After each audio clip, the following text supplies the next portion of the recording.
I've always believed that the things we bury don't stay buried. They just wait quietly until we're tired enough, hurt enough, or brave enough to finally stop pretending. For me, that moment came on a rainy Thursday in October. But the truth? It started long before that. Years before. I was 13 the first time I realized I was different. It wasn't dramatic. No fireworks. No crushing first love. Just a moment. Just me, sitting at the kitchen table doing algebra homework, when I looked up at a boy on TV, laughing, confident, shirt sticking slightly to his chest from a water balloon scene, and I felt something shift. I didn't even know what to call it, but I knew it wasn't what other boys were feeling. And I also knew one thing instantly. I could never say it out loud. I grew up in a small town in Indiana, where church was mandatory. Football was religion, and anything different was quietly buried under polite smiles and prayers for your soul. My father, James Mason, was a retired sheriff. My mother, a schoolteacher with perfect hair and zero tolerance for drama. We had Sunday dinners, 4th of July barbecues, and a closet full of skeletons no one talked about. So I learned to act, to perform, to laugh when the guys at school made jokes about F** gods, to nod when my dad said, "You'll break hearts someday, son. Just wait till the girls start lining up." To flirt with the girl next door, just enough to keep questions at bay. To become the golden boy everyone expected me to be. I thought maybe if I hit it well enough, it would go away. But it didn't. When I turned 21, I left for college in Chicago. Bigger city. Bigger noise. More space to disappear into. I thought maybe there I could breathe. And I did, kind of. I made new friends. Went to class. Drank cheap beer. Hooked up in the dark with men who never asked my real name. Then came home for Thanksgiving and sat across the table pretending none of it ever happened. My mom would ask, "Are you seeing anyone?" And I'd shrug and say, "Not really. Been busy with school." Dad would chuckle and say, "Smart. Girls are too much trouble anyway." And I'd laugh right on cue, like always. By the time I graduated, I was a master hiding. But hiding wears you down. It doesn't happen all at once. It happens in pieces, like little bits of yourself crumbling quietly inside your own chest. Then I met Eli. He was different. He wasn't loud. He wasn't flamboyant. He didn't wear rainbows or march in parades. But he was out, completely, confidently, undeniably himself. He worked at a bookstore I used to visit on rainy weekends. He had dark curls that always looked a little wind-tossed and hands that smelled like paper and espresso. The first time he smiled at me, I forgot what year it was. I told myself it was nothing, just a crush, just curiosity. But Eli had this way of looking at you, like he saw the parts you were trying to hide and wasn't afraid of them. We became friends. Then friends who lingered too long in bookstores after closing. Then friends who sat too close on the couch watching movies we never finished. Then not-so-just friends who kissed one night when the power went out during a storm, and we both pretended it meant nothing. Except it did. It meant everything. He asked me once, after our third or fourth accidental sleepover, "Who do your parents think I am?" I swallowed hard. My roommate. He nodded, but his smile faded. "And who am I to you?" I couldn't answer, because saying the truth out loud would make it real. And I wasn't ready for real. Not yet. We drifted after that. Not with a bang, but a slow, aching silence. He stopped texting first. I stopped replying. And one day I walked into the bookstore, and someone else was behind the counter. I never saw Eli again. I wish that had been the wake-up call. But I wasn't done hiding yet. I moved back to Indiana when my mother got sick. Pancreatic cancer. Quick. Cool. By the time I got home, she was already fading. She never said much in those final days. Just soft touches and faint smiles. But the last thing she whispered to me was, "Don't waste your life hiding, Evan." I don't know how she knew. Maybe she always had. Maybe mothers just know. After the funeral, I stayed. I told myself it was to keep Dad company, to help clean out the house. But the truth was, I didn't know who I was anymore without a mask to wear. Then came October. It started as an ordinary day. Cold. Overcast. The kind of weather that makes you nostalgic for things you never really had. I was at the grocery store, tossing frozen dinners into my cart, when I turned down the cereal aisle and saw someone I never expect to see again. Eli. He was older, still handsome, still had that quiet gravity, like he carried entire novels in his soul. Our eyes met. I felt something crack, wide open. Evan, he said, cautious. I nodded. Wow. I didn't think. Me neither, he said. I'm visiting my sister. She lives a few towns over. Silence stretched between us, warm and awkward. You look good, I said. So, do you? He replied. And then, softly, are you still hiding? I didn't answer, because you can't lie to someone who already knows the truth. We had coffee that night. Not a date, not a rekindling. Just two people sitting across from each other, trying not to say too much. But something shifted in me that night. A part of me stopped running, because seeing Eli again reminded me of the man I could have been if I hadn't been so afraid to live out loud. That's when I decided I wasn't going to lie anymore, not to others, and not to myself. So the next day, I wrote a letter, not an email, not a text, an actual letter, to my dad. I didn't blame him. I didn't accuse him. I just told him who I was, who I had been all along, and who I didn't want to hide anymore. I didn't expect a perfect reaction. I didn't even expect a good one. But I mailed it anyway, because after years of silence, the only thing louder was the truth. I finally had the courage to speak. And if you've ever hidden any part of who you are, if you felt alone in it, if you're carrying that same weight, know this. You are not alone. You are not broken. And you deserve to be loved in the light. This story is for you. If it resonates, share it, like it, talk about it with someone who needs it. And if you feel safe to drop a comment below, because our stories heal more than just ourselves.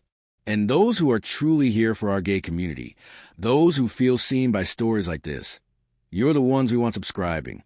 We're building something honest here, something safe. And when we hit 1,000 subscribers, we got a special surprise waiting for you. One that goes way deeper than just storytelling. This isn't just content. It's connection. Let's keep building it, together. When I dropped the letter into the mailbox, my hand shook. I stood there for a full minute afterward, staring at the little red flag like it might rise up and slap me for what I just done. But it didn't, and the world didn't explode. No fire, no thunder, just me, a man standing in the cold with a chest full of unspoken truths, finally set free.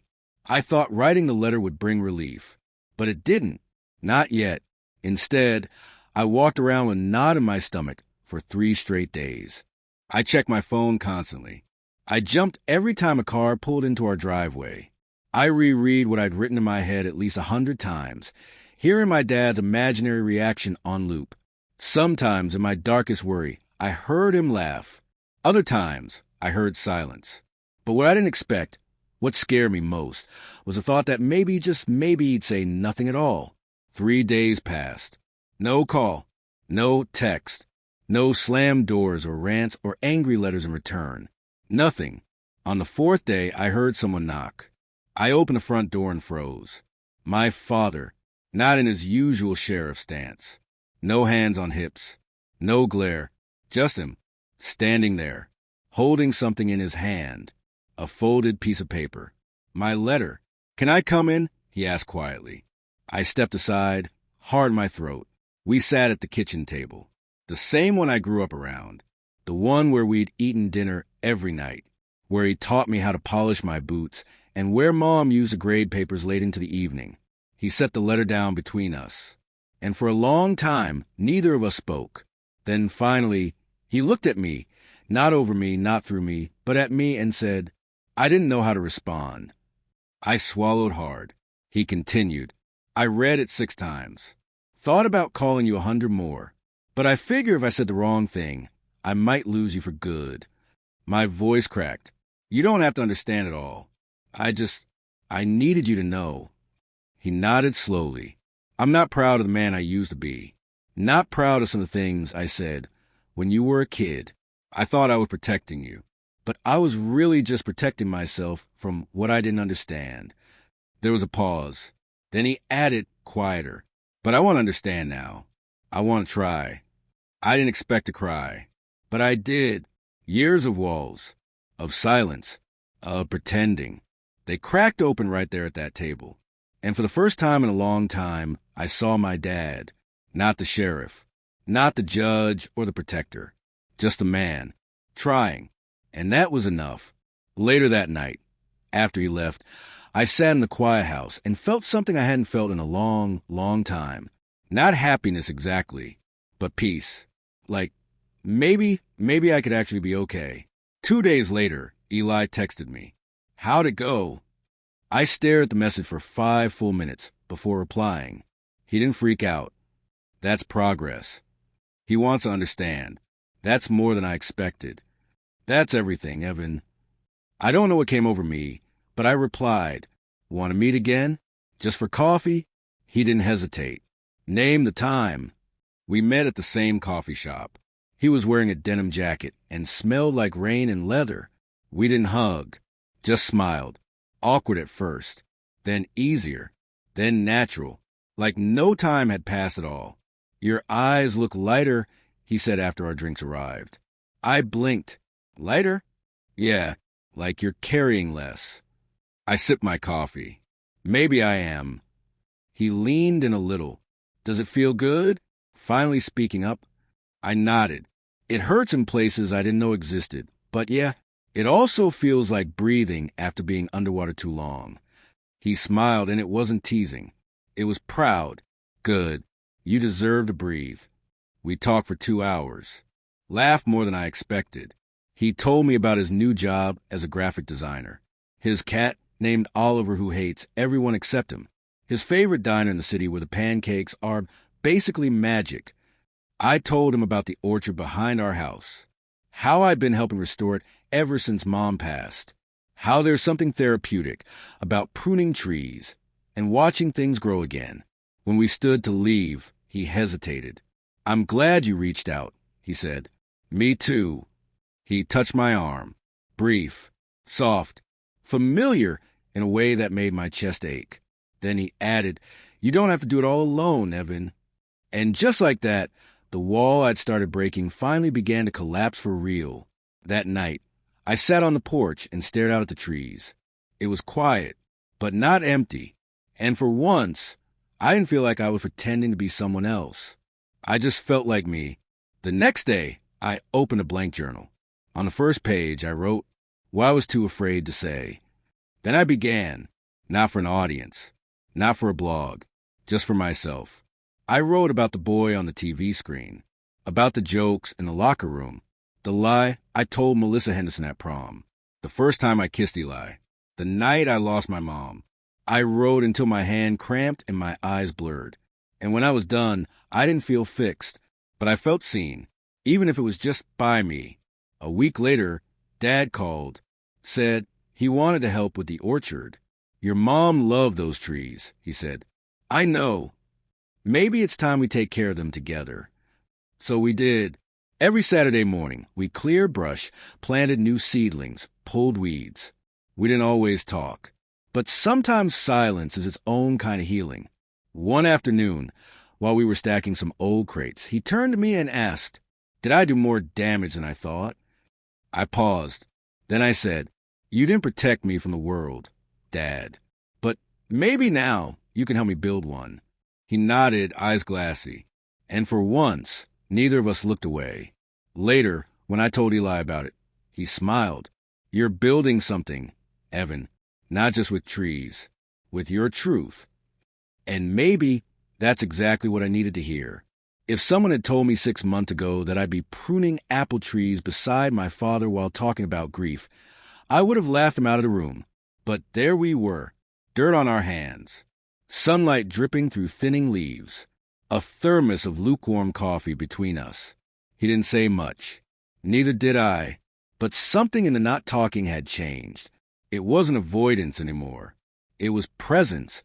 One afternoon, as I adjusted the ladder, he suddenly said, your mom always wanted a bench under that tree, the big one by the fence. I turned, surprised. She mentioned it a few times, said it'd be her reading spot. He gestured to the corner, where sunlight slanted just right. You think we could build one? I swallowed the lump in my throat. Yeah, I like that. We started working on it the next day. Simple wood, sanded edges. Dad carved her initials into one side. I added a small plaque underneath, a place for truth to bloom. Meanwhile, I kept writing. Each journal entry peeled back another layer of who I'd been pretending to be. I didn't publish anything. Not yet, but the idea tugged at me more and more, that maybe someone else needed to hear what I was too afraid to say. Eli and I texted daily now. Nothing heavy. Memes. Coffee recommendations. Weather complaints. But underneath the casual tone was something warmer. A question neither of us asked, but both of us were circling. Finally, he texted, next Saturday. You, me, the diner I told you about. Deal. I stared at the message, then typed back. Deal. I spent an unreasonable amount of time deciding what to wear. It wasn't a date, not officially, but my chest buzzed like it was. I landed on a navy sweater, dark jeans, and cologne I hadn't used since college. The diner was exactly as Eli had described. Retro booths, chrome accents, waitresses who called everyone Han. He was already seated when I arrived. Brown leather jacket. That same warm smile I'd never really forgotten. You came, he said. Would have been dumb not to. We smiled, ordered pancakes, talked about how fall in Indiana was prettier than people gave it credit for. He told me about a mural he was designing for a youth shelter. I told him about the bench, the plaque, how Dad was different now, softer, slower. He's trying, I said, and I didn't think he ever would. That's everything, Eli replied, stirring his coffee. Try means there's still something to rebuild. He paused, then added, Do you think there's anything to rebuild between us? I froze. My fork hovered midair. His eyes met mine. There was no pressure in his voice, no accusation, just vulnerability and hope. I swallowed. I don't know. He nodded slowly. Fair. But I think, I added, I want to find out. That changed everything. We didn't label it, didn't rush, just let it grow. Dinners became more frequent. Texts got longer. Phone calls spilled past midnight. He met Dad one weekend when we dropped off fresh apples from the orchard. Dad shook his hand firmly, didn't flinch, didn't judge, even asked about his mural. Later, in the car, Eli whispered, I never thought I'd see you like this. Peaceful. I smiled. I didn't think I'd be like this. But peace didn't mean the journey was over. It just meant the fight inside me was starting to ease. One evening, I found myself standing in front of the town's local library. Inside, a small group was gathered for a community storytelling night. Local voices, real stories. A sign taped to the window read. I stood there for a long time. Then I walked inside, signed my name on the speaker list, and waited. When my name was called, I climbed a small platform with shaking hands. My throat was dry, palms damp, knees unsteady. But I opened my mouth anyway. I used to believe that hiding kept me safe. I began. That silence was survival. I scanned the crowd. Some familiar faces. A few strangers. One older woman holding a tissue box. I didn't come out until I was almost 30. Not because I was ashamed, but because I was afraid of what I'd lose. I told them about my mom, the orchard, the letter, the bench. I told them about Eli, and how love doesn't just find us. It waits for us to be ready. When I finished, the room was quiet. Then applause. Not thunderous, not explosive, but steady, like a heartbeat. And in that moment, I realized speaking up didn't just set me free. It invited others to do the same. Afterward, a teenage boy approached me. Shy. Hoodie pulled up. He didn't say much. Just handed me a note. Your story made me feel less alone. Thank you. I never saw him again, but I'll never forget him. That night I called Eli, told him everything. He listened quietly, then said, "You've always had this in you, Evan. You just finally let it out." I smiled into the phone. "Think I could do more?" "Do everything," he said. "I'll be here." And for the first time, I believed him, not because I needed saving, but because I'd already started saving myself. I never imagined my hometown could feel like home again, not after all the years I spent suffocating in silence. But sometimes coming full circle isn't about going back to who you were. It's about becoming who you were always meant to be. The orchard was starting to bloom again. Dad and I had planted 5 new trees in early spring, and they'd taken to the soil like they'd been waiting for a second chance. Just like us. One morning, while I was mulching near the fence, Dad came out carrying 2 mugs. "Peace offering," he said. "Handed me one. Coffee or bribe?" He chuckled. "Both." We sat on the bench under Mom's tree. He looked out at the orchard and said, "You ever think about staying here long term?" The question caught me off guard. "I don't know," I said truthfully. "Part of me still feels like I don't fit here." "You've changed," he said. I nodded. "I have. And this town hasn't. Not much." He paused. "But maybe that's why you're supposed to stay. Because it needs someone who's changed." I didn't answer right away. Because part of me still wasn't sure. Not about the town. Not about staying. But I was starting to believe I didn't need to run anymore. And that was new. Later that week, I met Eli at the bookstore cafe. He'd taken over the mural wall at the local LGBTQ plus youth center downtown and was spending hours every day sketching outlines, mixing color palettes, and getting paint under his nails. "Feels like I'm breathing color again," he told me, brushing green off his fingertips. "Your hands look like a kindergarten art class exploded." I teased. He grinned. "Art isn't supposed to be clean." I laughed. "Neither is healing, apparently." We sat outside with iced tea, our knees brushing just slightly. Not enough to be obvious, but enough for my heart to notice. "I saw your speech," he said quietly. "At the library?" He nodded. "Someone posted a video." My stomach twisted. "And?" He looked at me like I had just asked if water was wet. "It was beautiful, Evan. You were honest, brave, raw." I let out a breath I hadn't realized I was holding. I didn't even watch it myself. "You should. It might remind you how far you've come." That night, I did. I clicked the grainy video and watched myself stumble over the first few sentences. But then, I heard the truth, felt it in my own voice. And for the first time ever, I didn't see someone broken. I saw someone beginning.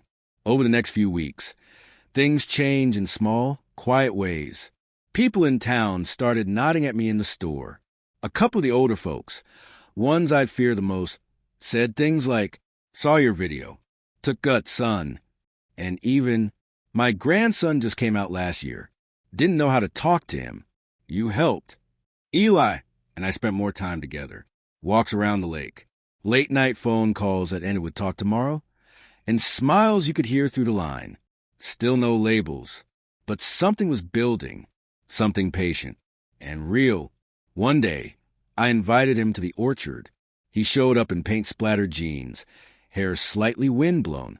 "Hope I'm dressed for manual labor," he joked.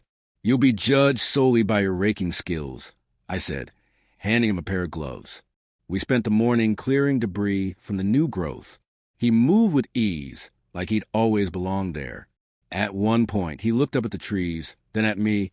"You ever think about planting something just for you?" I tilted my head. "I mean," he continued, "you restored everything your mom loved and helped your dad reconnect. But what about something that's yours?" The question hung between us. Later that evening, I thought about it again. What would I plant if I could, not just in soil, but in life? A week later, I asked Eli to meet me back at the orchard. When he arrived, I was already digging. He raised an eyebrow. "Another tree?" "No," I said, wiping sweat from my brow. "A start." I held up a small sapling, delicate, with thin green leaves. "It's a white lilac." He smiled slowly. "Why that?" "My mom had a lilac bush when I was a kid, but this one's mine. I wanted something to grow here that wasn't tied to anyone else's memory. Just something new. He stepped closer. That's beautiful, Evan. We planted it together. No words, just soil, roots, and shared breaths. When it was done, he stood beside me, quiet, then said, softly, "Can I come see it grow with you?" I turned to him, and for the first time, I didn't hesitate. Yes. We didn't kiss. Not yet, but we didn't need to. The moment had its own language, and we both understood it. That night, I sat on the porch and looked out at the bench, the orchard, the new lilac by the fence, and I thought, this is what starting over looks like. Not flashy, not fast, but real. Some things take root slowly. They don't burst through the soil with grand declarations. They wait, they build beneath the surface, until one day you look up and realize they're already blooming. That's what it was like with Eli. After we planted the white lilac together, something shifted between us. Nothing drastic. We still hadn't kissed, still hadn't defined what we were. But there was this quiet choosing happening every day. We showed up. He brought iced tea when I worked in the orchard. I dropped off coffee when he painted at the shelter. We left each other sticky notes with terrible puns and doodles. No big speeches. No overthinking. Just small things, the kind that make a life. One Sunday afternoon, Eli called and said, "Don't make dinner. I've got plans." I laughed. Should I be concerned? "Extremely," he replied. He showed up 20 minutes later in his rusted old Jeep, grinning like a kid. We drove 45 minutes out to the edge of town, past cornfields and crumbling barns, until we pulled up to a picnic area overlooking a small, sparkling lake. "I used to come here when I needed to think," he said, unloading a brown paper bag and 2 blankets. "It's where I painted my first real canvas." "You brought me to your origin story spot," I teased. "Only the chosen ones get to see it." We ate grilled cheese and tomato soup from thermoses, watched the sun bleed orange over the water, laughed at a group of ducks fighting over bread crusts. And then, when the sky turned purple and the air got cooler, he said, "Can I ask you something?" I nodded. "Have you forgiven yourself?" The question surprised me. "For what?" He looked at me gently. "For hiding, for running, for losing time." I was quiet for a long time, then said, "I'm working on it." Eli reached over, took my hand, finally unmistakably, and didn't let go. "You don't owe anyone perfection, Evan. You just owe yourself honesty." It was the first time we touched like that, not in passing, not accidentally, but deliberately, and everything in me settled, like a puzzle piece finally falling into place. That night, when he dropped me off at the orchard, we sat in the driveway for a minute. I didn't want to get out. Didn't want to let go of the warmth his hand had left in mine. He leaned across the console, lips brushing just above my cheek, and whispered, "You're not alone anymore." "Okay." And I believed him. The next morning, I found a small bouquet of white lilacs on my porch with a sticky note that read, "For the things we choose to water." A week later, I got a message from the town library. "Would you consider running a writing workshop? We've had some requests, especially from young folks, after your talk."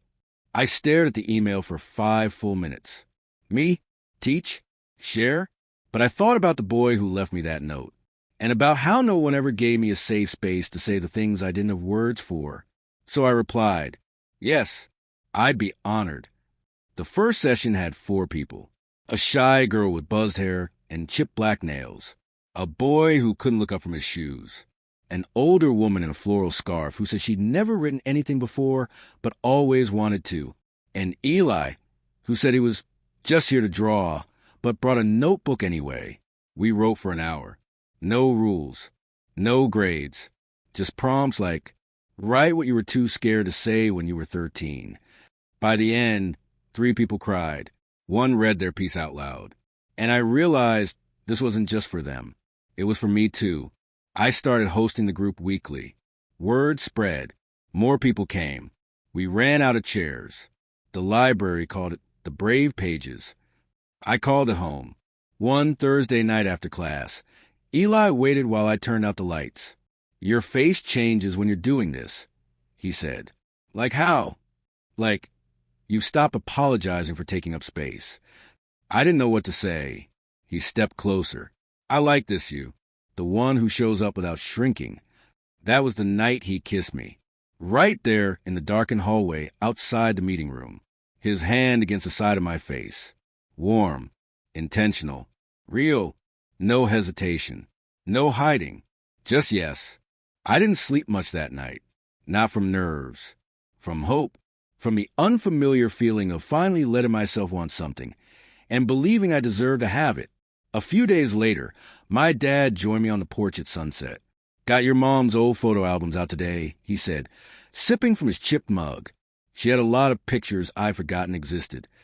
I smiled. Anything good? She had one of you dressed as a pirate for Halloween, 5 years old. Refused to take off the eye patch for a week. I laughed. She'd be proud of you, Evan, he said after a moment. I looked at him, heart catching in my throat. Really? He nodded slowly. For telling the truth, for living it, and for showing others they can too.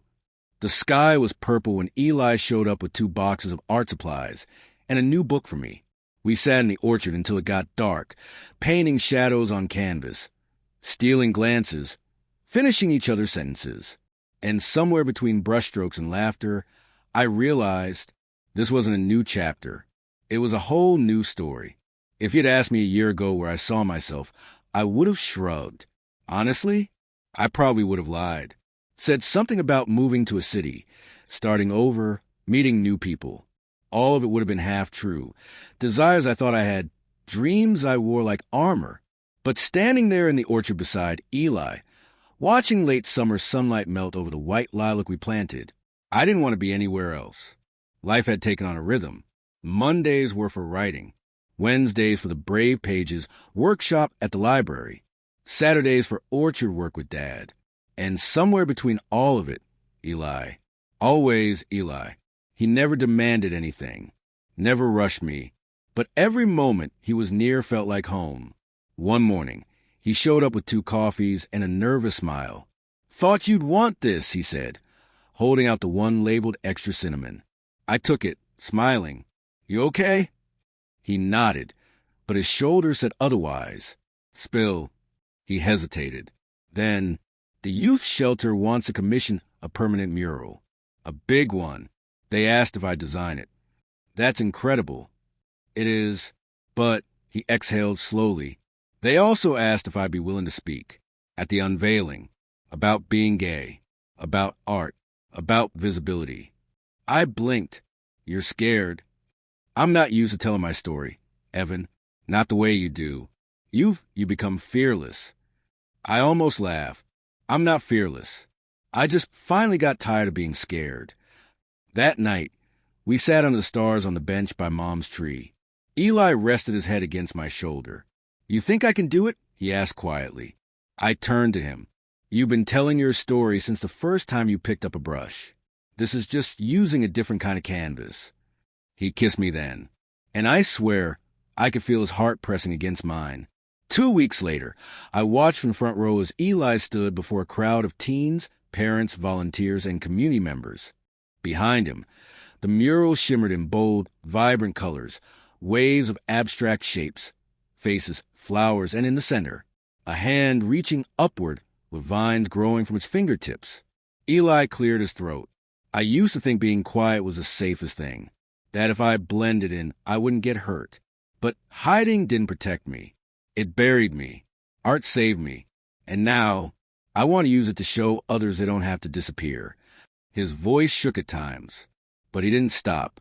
And by the end, the applause wasn't polite. It was thunderous. He found me in the crowd afterward, eyes wide, breathless. I'm blackout, right? I laughed, pulling him into a hug. You were amazing. He whispered in my ear. I couldn't have done this without you. Later that night, he showed up at the orchard. No words. Just wrapped his arms around me in the kitchen and held on like the world was spinning too fast. And then he said, I love you, Evan. My heart stopped, not because I wasn't ready, but because I looked at him, really looked, his tired eyes, his vulnerable smile, his hands, still stained with paint. And I said it back, I love you too. We didn't sleep apart after that. He moved in gradually. First a toothbrush, then an overnight bag, then his entire bookshelf and half his sketch pads. Dad didn't bat an eye. Even built us a second bench to place near the back of the orchard. Said, figured two artists need more than one view. One Saturday, we hosted a community event in the orchard, open mic among the trees. Poetry, music, storytelling. People brought pies and lawn chairs. Kids ran between the rows. Neighbors I'd never spoken to showed up just to listen. I read one of my older pieces, something I wrote during the darkest days, then followed it with a new one. I used to believe shame made me stronger, that if I carried it well enough, no one would notice I was drowning. But shame is an armor. It's a cage. And every time I speak the truth, I loosen the lock. After the event, a man in his 60s approached me. Bald cap, quiet eyes, familiar weight in his shoulders. My grandson just came out. He said, I didn't handle it well. He paused. I saw your video, then your flyer. Thought I'd listen. I didn't say anything. Just let him talk. He nodded toward the orchard. You've got something good here. Keep going. That night, Eli and I sat on the porch with Coco and a blanket around our legs. We watched fireflies blink through the trees. This place is magic, he whispered. I smiled. Or maybe we finally stopped looking for magic outside ourselves. He leaned his head on my shoulder. Do you ever think about what comes next?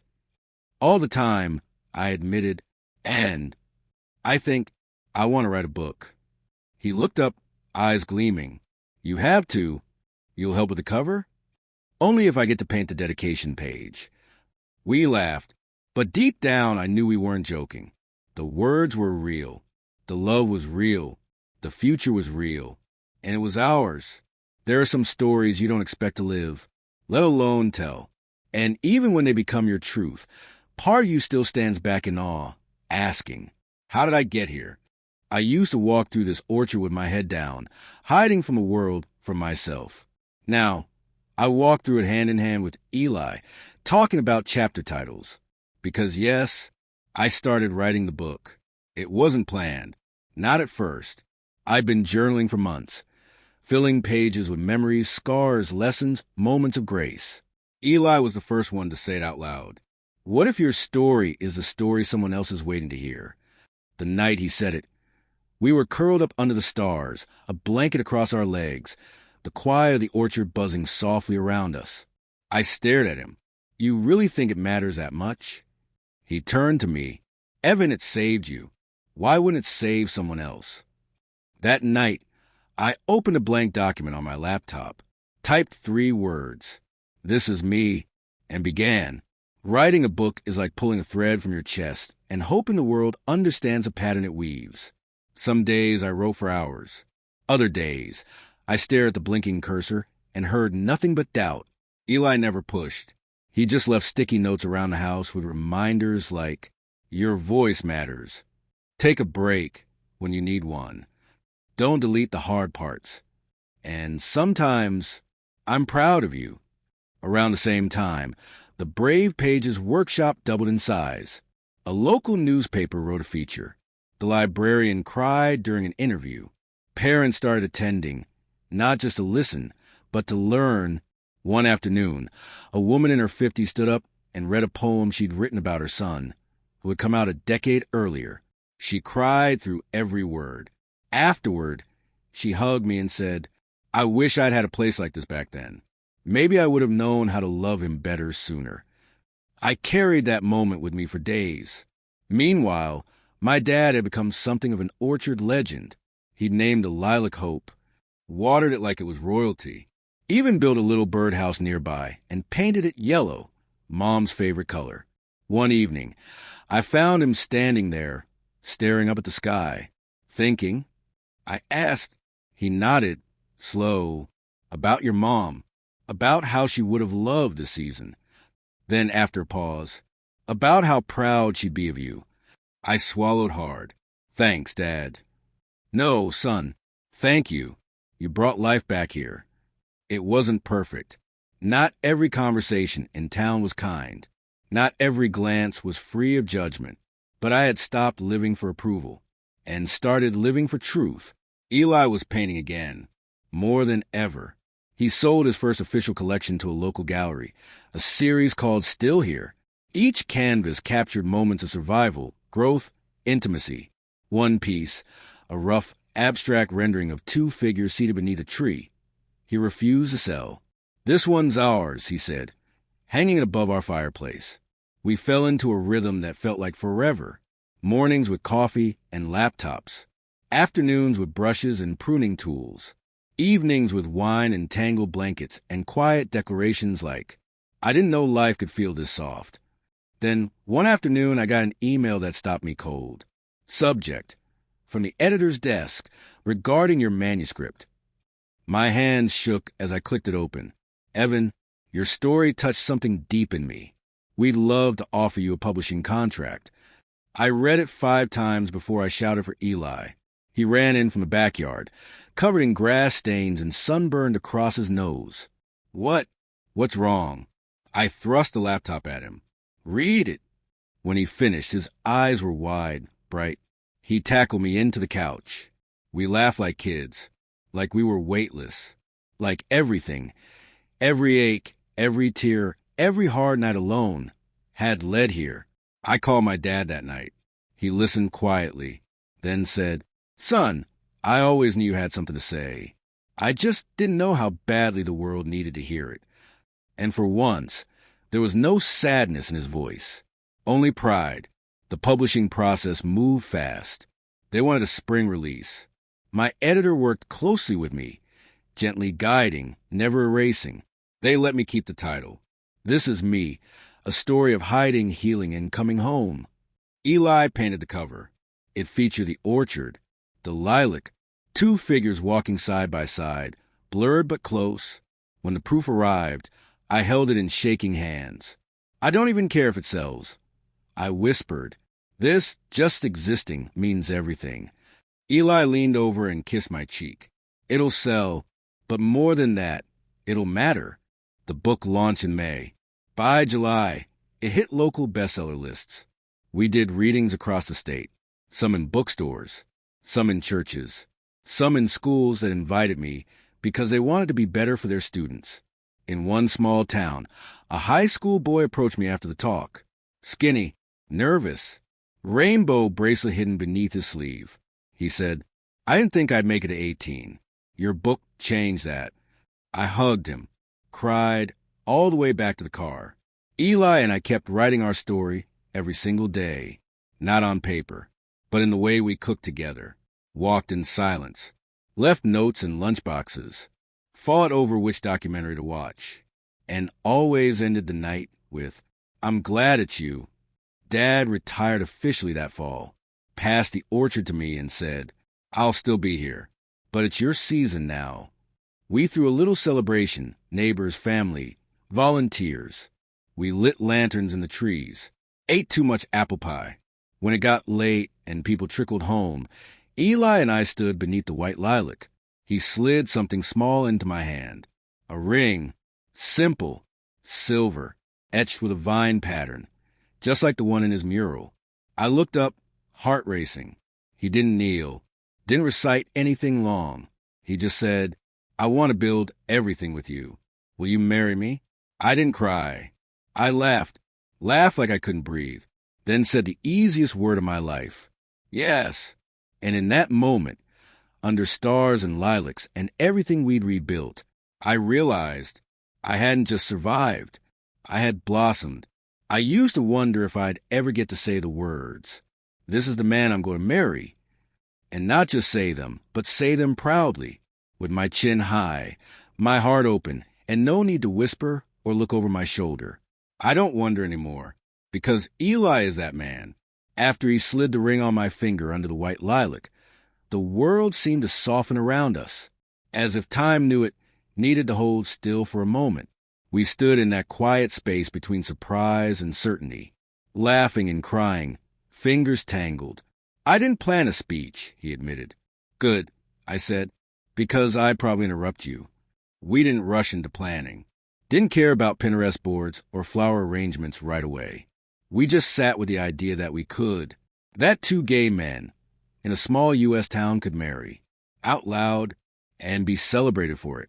Still, the reality crept in soon enough. One evening, while we were brushing our teeth, Eli asked, "Do you think we should invite my mom?" He hadn't spoken to her since college.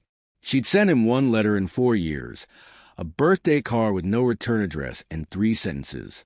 "Hope you're doing well. Miss you, Mom." I met his eyes in the mirror. "You can if you want to, but don't do it because you feel guilty." He rinsed his mouth. "I don't know what I feel. You don't have to decide tonight." My family, by contrast, was ready with color-coded spreadsheets. My cousin offered to DJ. My dad said he'd handle the orchard setup himself. The librarian asked if she could officiate with a literary quote or two. Eli just grinned. "I'm marrying into the gayest orchard support team in America." "Exactly," I said. "You're welcome." We decided to hold the wedding between the apple trees. Late October, golden leaves, string lights draped through the branches, the aisle made of hand-laid planks, soft petals tossed by Eli's twin nieces. He wore a forest green suit. I wore charcoal with a pale lilac boutonniere, one bloom from the tree we planted together. The morning of, I found Dad standing by the lilac tree alone. He turned as I approached. "She bloomed again," he said, nodding to the pale clusters. "She knew," I replied, swallowing the lump in my throat. He handed me a letter. The envelope read, "From your mother for your wedding day." I stared at it. "Where did you find this?" He smiled softly. "She wrote it years ago. Said to give it to you when you were ready to be yourself out loud." I took a breath and opened it. Her handwriting was loopy, fading. "My darling boy, I always knew you'd have a love big enough to bloom where others said nothing could grow. You don't have to hide from love. You never did. Be brave. Be soft. Be you. And know that wherever I am, I'm dancing to the orchard on your wedding day." Tears hit the paper before I finished reading. Dad wrapped an arm around me. "She'd be right here," he whispered. "She is." The ceremony was small. 60 guests. 3 toddlers who wouldn't sit still. One nervous officiant who began with a quote from Mary Oliver. "Tell me, what is it you plan to do with your one wild and precious life?" And just like that, we said our vows. Eli's voice shook. "I found home in the sound of your laughter," he said, "and I'll spend every season protecting that sound." I took a breath, barely able to speak through the lump in my throat. "You showed me that love is not what I was afraid of. You taught me that freedom tastes like your name in my mouth." The applause was thunderous. The kiss, soft, but anchored with years of unspoken waiting. The moment, a lifetime in itself. At the reception, Eli's phone buzzed. He looked down, froze. "What is it?" I asked. He showed me the screen. A message from his mom. I saw the photos. "You look happy. You look loved. I'm sorry I didn't come. I hope you let me try again." He stood there still, like he didn't know whether to smile or crumble. I took his hand. "You don't have to decide anything today." He nodded, but he smiled. That was enough. After the guests left, after the lights were dimmed and the last slice of cake eaten, we returned to the orchard, still in our suits. Shoes kicked off. We danced slowly beneath the stars. No music, just us. "Remember the first time we met here?" I asked. "You glared at me and told me not to ruin your apples." We laughed. "You were so angry," he said. "You were so pretty." "I still am." He winked. I pulled him close. "And now you're mine." That night, I wrote the final page of the manuscript. Not the one for the publisher. The one for me. I used to believe that love had to be hidden, that survival meant silence. But love, real love, refuses to be locked away. It finds a way. It grows between the rows. And when it blooms, it does not ask for permission. They say that after the wedding comes the real work. The weaving, the stitching, The part where two lives begin folding into each other's in 100 unseen ways. But Eli and I didn't see it as work. We saw it as discovery, as freedom, as finally having the space to grow without shrinking. The orchard was in full glow that fall. Crisp wind, leaves like confetti. Our routine shifted slightly, but not our hearts.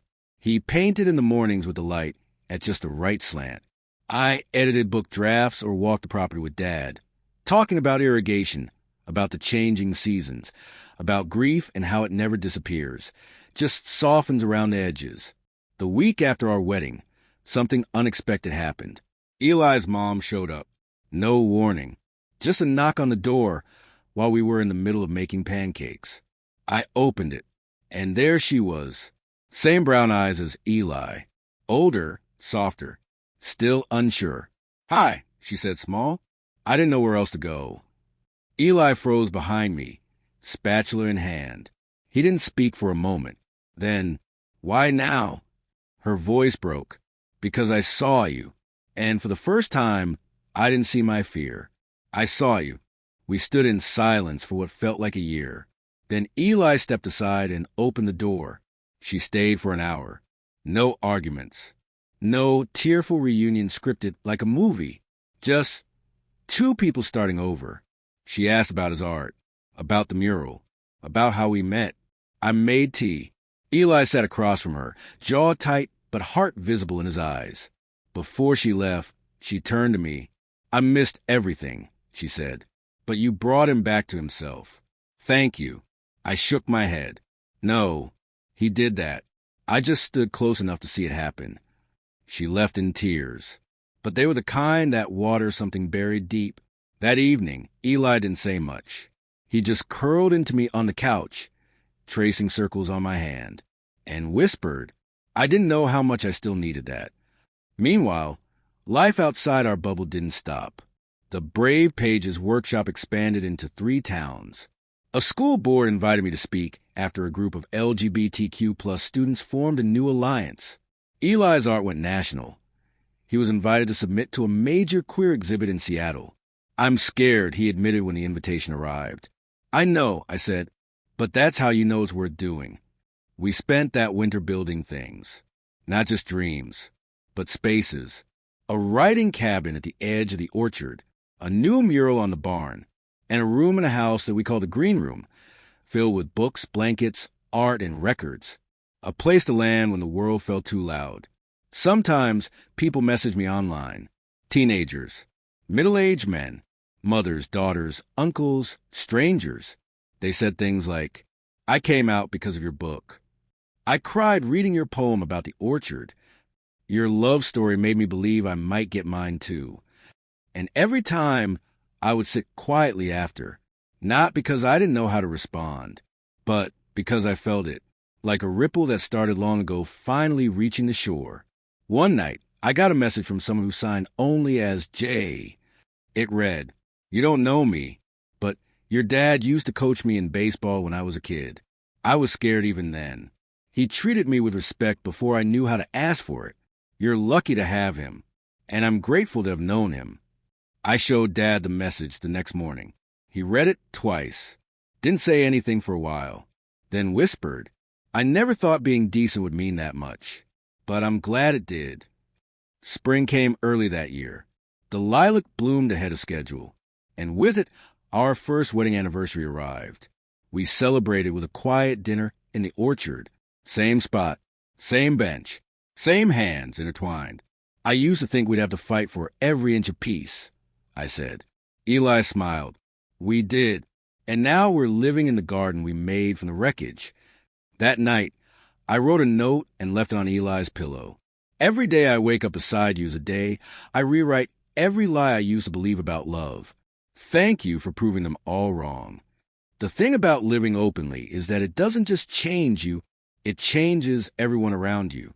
And when you begin to shine without apology, some people find their own light in the reflection. The orchard had started blooming in new ways. Kids from town came to help plant trees for community hours. We hosted our first Pride Poetry Night under the stars. Even the town paper gave us a full-page spread. Two men, one orchard, endless roots. I laughed when I saw the headline. Eli just said, kind of romantic, don't you think? By early June, I received an invitation from a national queer literature conference in Chicago. They wanted me to speak, not just on a panel, but as the keynote. I reread the email at least 6 times. Do they know who I am? I asked Eli. They know exactly who you are, he said, sitting next to me, and it's time the rest of the world does too. The weeks leading up to the event were surreal. Interviews, press inquiries, emails from strangers saying things like, I read your book with my son. It helped us talk about things we never could before. I'm 70 and came out last month. You made me believe it wasn't too late. But even with all that, it was the local moments that anchored me. Dad handed me my old baseball glove with a smirk. Eli called me from the studio just to say, I miss your face. A neighbor dropping off cookies with rainbow sprinkles just because. The night before the keynote, Eli and I lay side by side in our hotel room, staring at the ceiling. You nervous? He asked. Terrified. Want to practice your speech? No. Want to make out instead? I turned to him, laughing. You're ridiculous. And you're brilliant. Go change the world. The next morning, I stepped onto the stage. My heart pounded, but I looked out at the hundreds of faces, young, old, hopeful, and I began. There was a time I thought the only way to survive was to disappear. That if I hid well enough, no one could hurt me. But hiding isn't safety. It's slow suffocation. And when I finally let myself breathe, I found everything I was missing. The room was silent as I spoke. I shared about the orchard, the loss of my mom, the letter, the lilac tree, the night Eli showed me what love could be. And when I ended with, we are not here to apologize for who we are. We are here to bloom, wildly, unapologetically, and together. The room erupted. Afterward, I signed books for hours. Smiling faces, tears, stories whispered across the table. One teenager handed me a crumpled note. Don't read it now, he said, but it's my coming out letter to my dad. I wrote it after reading your book. I hugged him tight. When he walked away, Eli took my hand and said, You've created something bigger than yourself. And I knew he was right. That night, we danced in our hotel room to an old playlist from when we first met. We laughed. We spilled wine on the carpet. We kissed like the world had just begun. Back home, things kept growing. The orchard doubled in visitors that summer. We started Story Sundays, readings under the trees with homemade lemonade and pie. Eli began offering free painting sessions for LGBTQ plus teens once a month. It didn't feel like a plan. It felt like a purpose. One evening, I found Dad sitting quietly by Mom's tree. I was thinking, he said slowly, you remember that boy who emailed you? Jay. I nodded. He stopped by last week, just to say thank you. Said he's thinking of becoming a counselor. I smiled. You changed his life. Dad shook his head. No, son, you did. Sometimes I would reread old pages from my journal. There were entries so full of ache, it made me breathless. But now they felt distant, like shadows that taught me where to find light. Eli's mural in Seattle got picked for national rotation. His face was featured in an art magazine with the headline, The Quiet Creator Behind the Boldest Queer Voices in Color. He blushed when he saw it. I'm not quiet, he said. No, I teased. You're just humble. He kissed me and said, and I'm in love with a best-selling author. That's not nothing. We weren't chasing fame or fortune. We were building something quieter, but stronger, a sanctuary, for ourselves and for others like us. Then, one late summer evening, Eli asked me something that made everything pause. We were sitting on the porch, soft music, sweaty glasses of tea, fireflies blinking like tiny stars. And he said, what would you think about becoming parents someday?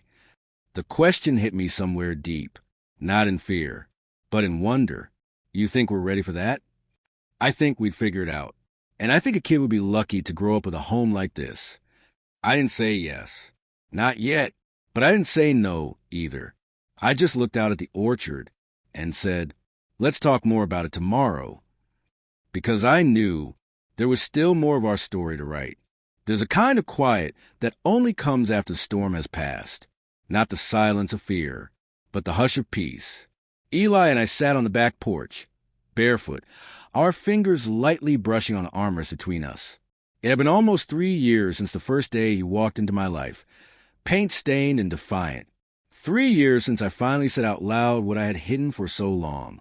And today, we were waiting for a knock on the door that would change everything. The adoption papers had gone through, after months of home studies, nervous interviews, and folding tiny onesies into drawers we hadn't filled yet. Today was the day. We were becoming parents. Foster to adopt, they called it, but to us it was just family. The boy's name was Marcus, 10 years old, quiet, curious, brown-eyed with a guarded edge. He'd been in 3 homes before ours. When the agency told us his favorite book was Charlotte's Web, I knew. He's one of us. I said, he understands the beauty of soft things that survive. When the knock came, I thought I might forget how to breathe. Eli stood beside me, nervous and calm at the same time, his hand gently squeezing mine. We opened the door. There he was, backpack slung low, shoes scuffed, eyes searching. "Hi, Marcus," I said gently. He looked up. "You're the tree guys?" Eli laughed softly. "Yeah, that's us." That first night, Marcus didn't say much, but he sat with us during dinner, even asked for seconds. He picked a green bean out of Eli's salad and ate it without flinching. That's when we knew we had a chance. Over the next few weeks, Marcus opened slowly, like a flower unsure of the season. He followed Eli around the orchard, asking what kind of paint he used for murals. He sat beside me during my readings, eyes fixed on the story, even if he pretended not to care. Once, I found a sketchbook tucked under his bed. Inside were drawings of trees, birds, and 2 stick figures beneath a rainbow sky. One evening, he asked about the lilac tree. I told him the whole story, Mom, the grief, the wedding, everything.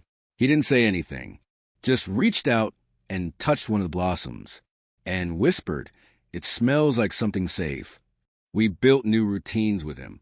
Saturday pancakes, Taco Tuesdays, firefly catching the summer, and cocoa-fueled story hours in winter. At night, Eli would tuck him in, telling him things like, "You're braver than the sky is wide." And every morning, I'd slip a note into his lunchbox. Some days it was a quote. Other days, just, "You matter." My dad visited every week. He taught Marcus how to drive the small tractor, let him name the chickens, even carve his initials into the big oak by the barn. "I didn't know grandpas could be cool," Marcus said once. Dad winked. That's because I didn't know how to be one, until now. My second book launched that fall. Title, The Orchard Boy. It wasn't a memoir. It was fiction, but it carried our fingerprints on every page. The dedication read, "To Eli, for planting love when I only saw loss. And to Marcus, for showing me what hope grows into when it's given sunlight." At the launch event, Marcus stood beside me, handing out bookmarks.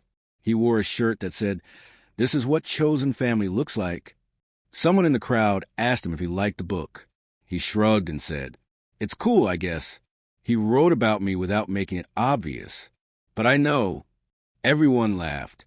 He smiled wide, and I knew he wasn't hiding anymore either. That winter, Eli's art exhibit toured 4 states. He painted Marcus into one of his newer works, a boy with roots coming from his feet and stars in his eyes. He titled it, Becoming. We had our first Christmas as a family. 3 stockings, ornament painting, pajamas that Marcus swore he hated but wore anyway. At night, he crawled into our bed with cold toes and warm hands and said, "Can you adopt me forever now?" And through the tears we whispered, "You already are." It wasn't perfect. There were hard days. There were tears. Old wounds surfaced, his and ours. But no one ran. We stayed. And in that staying, we built something unshakable.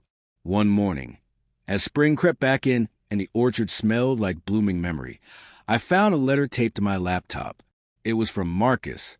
Scrawled in uneven writing, it said, I used to think I wasn't wanted, that I was a mistake, but you showed me I'm a story still being written.